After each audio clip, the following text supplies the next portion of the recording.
안녕하세요. 청취자 여러분. 오늘은 우리 안에 있는 이야기, 그 이야기가 가진 힘에 대해서 좀 깊이 들어가 볼까 합니다.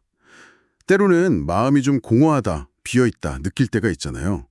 거기서 출발해서 나를 발견하고 또 상처를 보듬는 그런 여정에 한번 주목해 보려고요. 오늘 저희가 살펴볼 자료는 구본순 작가의 지수라는 동화책, 그리고 그와 관련된 글들인데요. 작가가 자신의 개인적인 경험들, 그러니까 예를 들면 마지로 태어난 경험, 또 안타깝게 동생을 먼저 떠나보낸 그런 슬픔, 그리고 농인과 결혼해서 코다, 그러니까 Children of Death Adults죠. 이 코다 가정을 이루면서 겪었던 여러 일들을 어떻게 글쓰기를 통해서 마주하고 또 풀어내는지 그 과정을 좀 따라가 보려고 합니다. 네, 그래서 이번 시간을 통해서 여러분 각자가 가진 그 고유한 이야기들 있잖아요. 그걸 직접 마주하고 표현하는 일이 어떻게 나 자신을 더 깊이 이해하게 만들고 또 때로는 상처를 치유하고 나아가 다른 사람들과 진심으로 연결될 수 있게 하는지 그 실마리를 함께 찾아보는 게 저희 목표입니다. 자, 그럼 이제 그 이야기 속으로 한번 들어가 볼까요? 자료를 보니까요. 이 구본순 작가의 여정은 마음이 좀 텅 빈 것 같다, 공허하다 느끼던 어느 날 시작됐다고 해요. 우연히 나를 스토리텔링하는 동화 쓰기라는 워크숍을 만났는데 글을 쓰다 보니까 나는 어떻게 살고 싶지? 내 진짜 꿈은 뭐지? 이런 질문들이 불쑥 떠올랐다는 거죠. 아, 그 지점이 참 흥미로워요. 이 자료에서는요, 공허함을 그냥 뭔가 비어있다, 부족하다, 이런 부정적인 감정으로만 보질 않더라고요. 오히려 질문의 시작 또는 질문의 초대장처럼 해석을 해요. 질문의 초대장이요? 네. 나는 누구일까? 내 삶은 지금 어디로 가고 있는 걸까? 같은 아주 본질적인 물음들 있잖아요. 그런 것들이 우리를 찾아오는 통로다. 이런 시각인 거죠. 그러니까 바쁜 일상에 그냥 묻혀 지내다가 문득 느껴지는 그 마음의 빈 공간? 거기에 좀 귀를 기울여 보라는 신호로 받아들이는 거예요. 혹시 청취자 여러분 중에서도 요즘 마음 한구석이 좀 허전하다 이런 느낌이 드신다면 그걸 그냥 외면하지 마시고 그 감정이 나에게 어떤 질문을 던지고 있는지 가만히 한번 들여다보시는 건 어떨까 싶네요. 아, 정말 그러네요. 생각해보면 누구나 자기만의 이야기가 있는데 우리는 종종 다른 사람들 시선이나 어떤 사회적인 기준, 틀 이런 거에 맞추느라 정작 내 이야기는 좀 뒷전으로 미룰 때가 많은 것 같아요. 작가가 딱 마주했던 그 질문, 내 꿈은 뭐니? 이게 참 단순해 보이면서도 사실은 내 삶의 주인이 정말 나인가? 이걸 묻는 굉장히 강력한 질문이라는 생각이 드네요. 맞아요. 그리고 바로 그 자신의 이야기를 꺼내는 것, 여기에는 상당한 용기가 필요하다고 이 자료는 강조합니다. 용기요? 네. 왜냐하면 우리 삶이라는 게 항상 아름답고 반짝이는 순간만 있는 건 아니잖아요. 기쁨도 물론 있지만 슬픔도 있고, 상실의 경험, 때로는 좀 부끄러운 기억들도 분명히 존재하거든요. 작가의 경우처럼 먼저 떠나보낸 동생에 대한 아픔이라든지, 혹은 코다 가정으로서 겪는 어떤 특별한 어려움들, 이런 이야기들은 사실 입 밖으로 꺼내거나 글로 쓰려기 쉽지가 않죠. 하지만 바로 그렇게 힘들게 꺼낸 이야기 속에 어쩌면 진짜 나의 모습이 숨쉬고 있을 가능성이 크다는 거예요.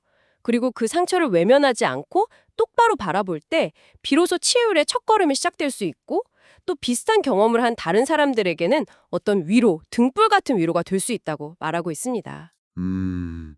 작가가 글을 쓰면서 점점 자기 자신이 궁금해졌다고 고백하는 부분도 인상 깊었어요. 그러니까 스토리텔링이라는 게 단순히 옛날에 이런 일이 있었지 하고 그냥 과거를 떠올리는 거, 거기서 그치는 게 아니라는 거군요. 그렇죠. 뭐랄까, 나는 어떤 사람이지? 내가 살아오면서 정말 소중하게 여겼던 건 뭐였을까? 앞으로 어떤 가치를 좀 중요하게 생각하며 살고 싶지? 이런 질문들을 통해서 나를 계속 탐색하고 또 새롭게 발견하는 여정?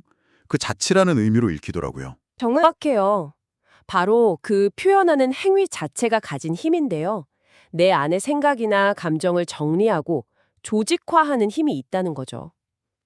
글로 쓰든 아니면 그림으로 그리든 친구랑 편하게 대화를 나누든 어떤 방식이든 내 안에 있던 것들을 밖으로 꺼내는 순간 뭔가 막연하고 뿌였던 것들이 구체적인 형태를 갖추기 시작해요. 아, 형태를 갖춘다. 네.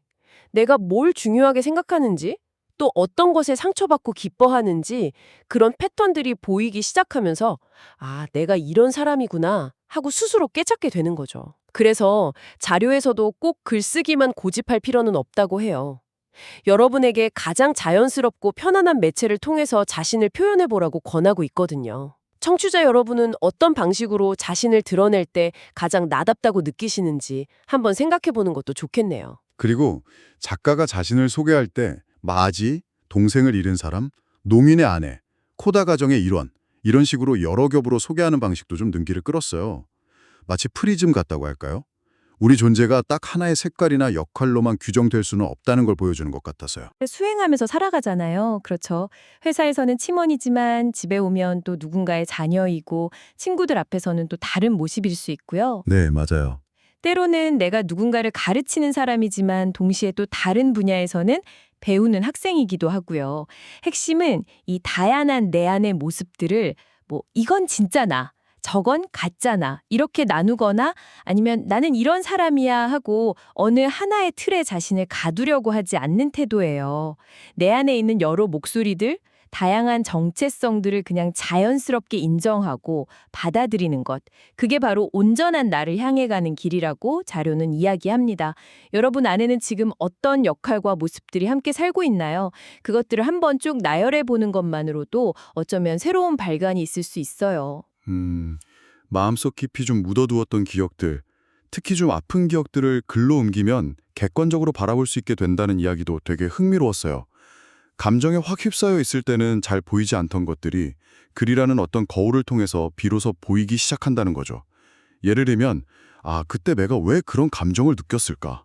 그 사건이 내 삶에 남긴 건 뭘까? 이런 식으로요. 맞아요. 감정의 소용돌이 그 한가운데 있을 때는 상황을 제대로 파악하기가 정말 어렵죠.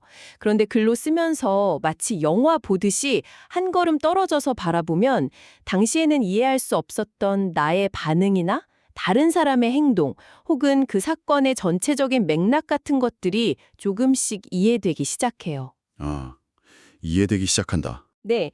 그러면서 그 상처받았던 기억에 대한 나의 해석이 달라질 수도 있고 그 기억이 더 이상 현재의 나를 압도하지 않게 되는 그런 경험을 할 수 있는 거죠. 뭐랄까 상처에 이름을 붙여주고 조심스럽게 약을 발라주는 과정이랑 좀 비슷하다고 할까요? 그래서 혼자 너무 힘들어하지 말고 좀 안전한 방식으로 표현해보라는 거군요. 그게 일기든 아니면 편지든 이야기 형식이든 꼭 누군가에게 보여주지 않아도 그냥 그 표현하는 행위 자체만으로도 의미가 있다는 거네요. 그렇습니다. 표현이라는 게 과거의 나를 이해하고 또 현재의 나를 받아들이고 나아가 미래로 나아갈 힘을 얻는 아주 중요한 디딤돌이 될 수 있어요. 과거의 어떤 선택이나 경험이 지금의 나를 어떻게 만들었는지, 그리고 그걸 바탕으로 앞으로 내가 어떤 삶을 살아가고 싶은지 그 방향을 설정하는 데에도 도움을 줄 수 있죠. 근데 문득 이런 생각도 들어요. 나는 누구인가? 이렇게 자꾸 나에게만 집중하는 질문에 시간을 쏟는 게 어쩌면 좀 이기적으로 보일 수도 있겠다. 다른 사람들과의 관계도 중요하잖아요. 네. 그 우려에 대해서 이 자료는 아주 명확하게 선을 긋습니다. 자기 성찰은 이기심이 아니라는 거예요. 오히려 성숙으로 가는 과정이고 더 건강한 관계를 맺기 위한 필수적인 준비 과정이라고 강조합니다. 준비 과정이요? 네. 왜냐하면 자기 자신을 제대로 이해하고 또 자신과 건강한 관계를 맺지 못하면 다른 사람과도 깊고 진실한 관계를 맺기가 어렵다는 통찰이죠. 그러니까 나는 누구인가라는 질문이 겉보기에는 되게 개인적인 탐구처럼 보이지만 사실 궁극적으로는 나는 세상과 그리고 다른 사람들과 어떻게 연결될 것인가라는 관계적인 질문과 깊이 맞닿아 있다는 거예요. 자신을 돌보는 시간이 결국은 다른 사람을 더 잘 품을 수 있는 내면의 공간을 넓히는 과정이다. 이렇게 기억하라고 조언합니다. 우리 어떻게 보면 좀 소소하고 평범해 보이는 그런 이야기들도 다 저마다의 가치가 있다는 메시지로 이어지는 것 같아요. 아주 문학적이거나 엄청 극적일 필요는 없고 그냥 진솔하기만 하다면 그걸로 충분하다는 그런 격려가 느껴지네요. 네, 맞아요. 바로 그 진솔함의 핵심입니다. 나의 아픔, 그리고 그걸 극복해 나가는 과정에 대한 솔직한 이야기는 비슷한 어려움을 겪고 있는 누군가에게는 나만 그런 게 아니구나 하는 정말 깊은 위로와 공감을 줄 수 있거든요. 또 절망 속에서 길을 찾았던 경험담은 다른 사람에게는 어떤 희망의 증거가 될 수도 있고요. 물론 모든 이야기를 다 세상에 공개할 필요는 없겠지만 내 경험이 누군가에게 힘이 될 수도 있다는 그 가능성을 좀 열어두고 적절한 때와 방식으로 나눌 용기를 내보는 것도 좋다고 자료는 격려하고 있어요. 그리고 동화라는 장르에 대한 시각도 좀 새로웠어요. 단순히 그냥 아이들 책이 아니라 우리 안에 그 내면 아이에게 말을 거는 도구가 될 수 있다는 점이요. 자신의 이야기를 동화로 쓴다는 건 과거에 상처받았던 나에게 괜찮아, 내가 네 마음 다 알아줘 하고 이렇게 다독여주는 행위 같다는 비유가 참 와닿았어요. 네, 참 아름다운 해석이죠. 동화 쓰기를 통해서 과거의 아픔을 현재의 시점에서 다시 해석하고 또 통합하는 과정으로 보는 거예요.